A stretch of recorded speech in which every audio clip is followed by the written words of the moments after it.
Un buen día para todos. Reciban un afectuoso saludo de mi parte, a todas las personas que se dan el tiempo de escucharme. Mi nombre es Prince Franco Cabrera Caparachín, estudiante de la carrera profesional de enfermería de la Universidad Nacional Autónoma Alto Andina de Tarma. El día de hoy he vuelto con un tema adicional de mucho interés.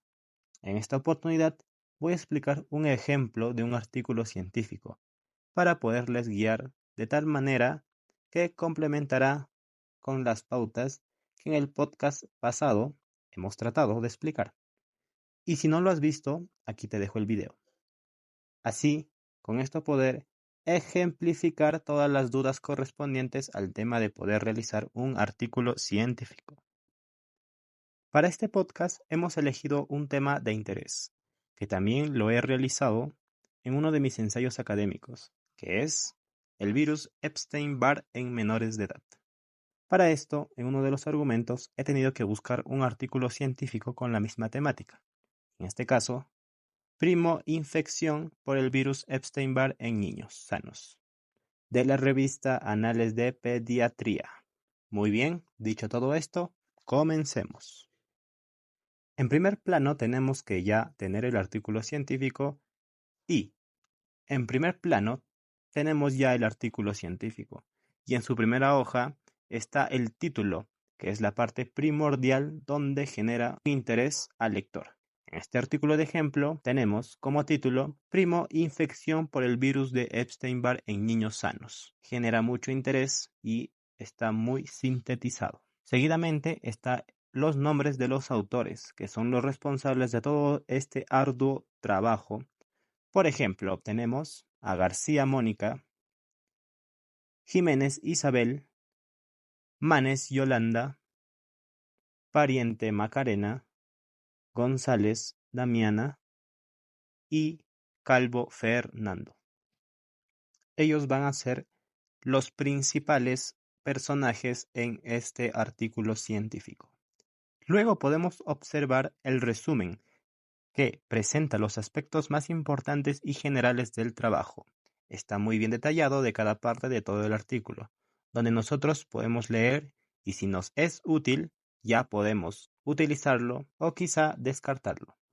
A un costado encontramos las palabras clave, que en este caso son virus de Epstein-Barr, mononucleosis infecciosa, serología, anticuerpos, heterófilos, coinfección. Estas palabras son muy importantes ya que actúan como etiquetas que resumen el contenido del artículo para ver sobre los temas que se trataron.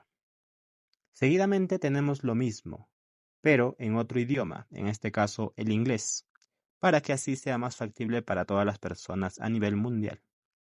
Normalmente los artículos científicos son redactados en inglés y este apartado en el idioma donde se publica para captar la atención de los profesionales de la zona.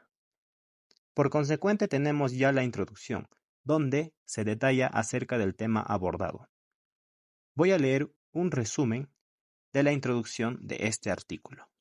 El virus de Epstein-Barr, EBV, es un virus común que puede causar infecciones en la infancia. Este estudio se centra en la primoinfección por EBV en niños sanos, sin antecedentes de enfermedades inmunes.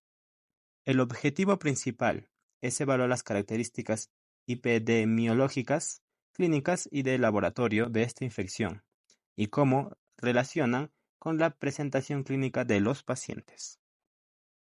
Como podemos escuchar, se abarcó las partes más importantes de todo este artículo en la parte de la introducción. Luego tenemos la metodología, que es una guía para entender la investigación científica.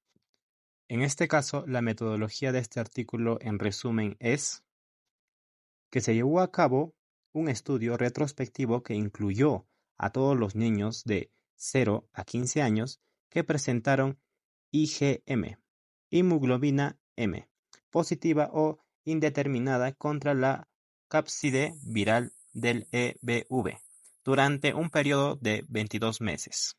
Se recopilaron y analizaron datos epidemiológicos, clínicos y de laboratorio.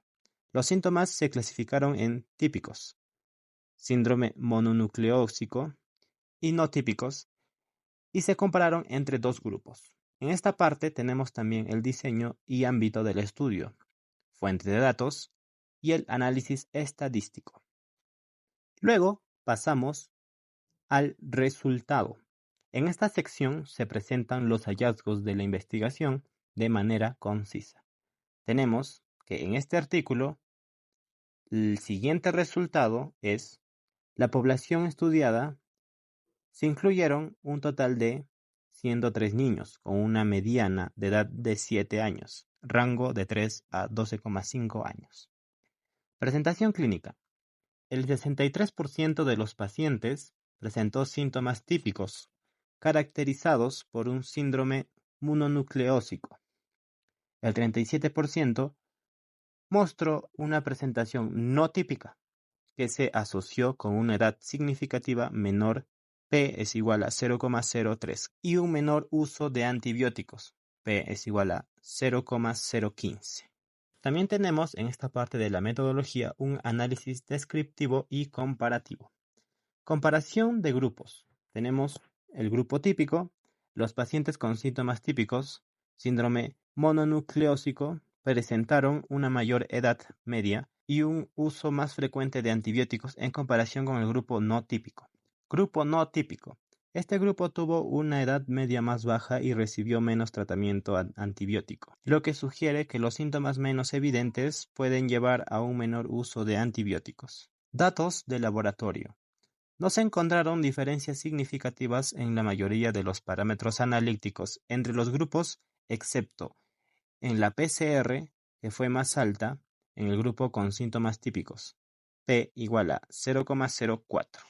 El 33% de los pacientes tuvo anticuerpos heterófilos positivos, lo que indica una respuesta inmune activa en una parte significativa de la población estudiada. Un 20% presentó inmunoglobina M indeterminada contra la cápside viral, siendo más frecuente en aquellos con síntomas oligosintomáticas o atípicos. Además, el 21% mostró inmunoglobina M positivas para otros virus, y 3 de estos casos fueron sospechosos de falsos positivos para EBV. Todo esto puede ser mediante gráficos y figuras utilizadas, de manera estratégica para que el profesional de interés lo pueda entender de una forma general y muy detallada. Posteriormente tenemos la discusión, que en este caso es donde el autor analiza los resultados presentados.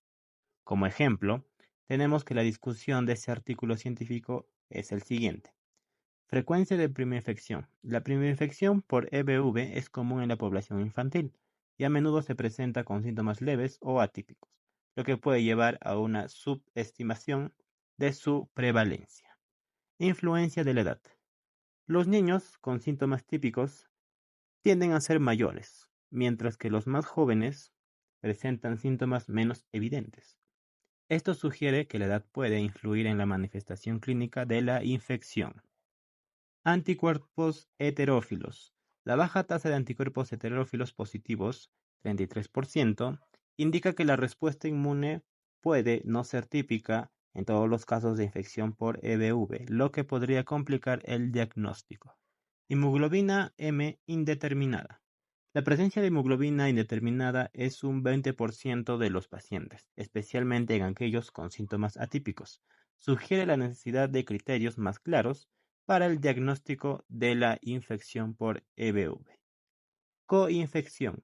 La alta tasa de coinfección, 21%, con otros virus resalta la importancia de considerar infecciones múltiples al evaluar a los pacientes, ya que esto puede influir en la presencia clínica y el manejo de la enfermedad. Bueno, finalmente tenemos las conclusiones, que es el cierre de este tema. Con respecto a este artículo, las conclusiones son: en la población estudiada, la infección por EBV, virus Epstein-Barr, es común en niños de menor edad y a menudo se presenta con síntomas oligosintomáticas. La baja proporción de anticuerpos heterófilos positivos y la frecuencia de hemoglobina M indeterminada en el cuerpo con síntomas no típicos indican que se requiere un enfoque más matizado en el diagnóstico.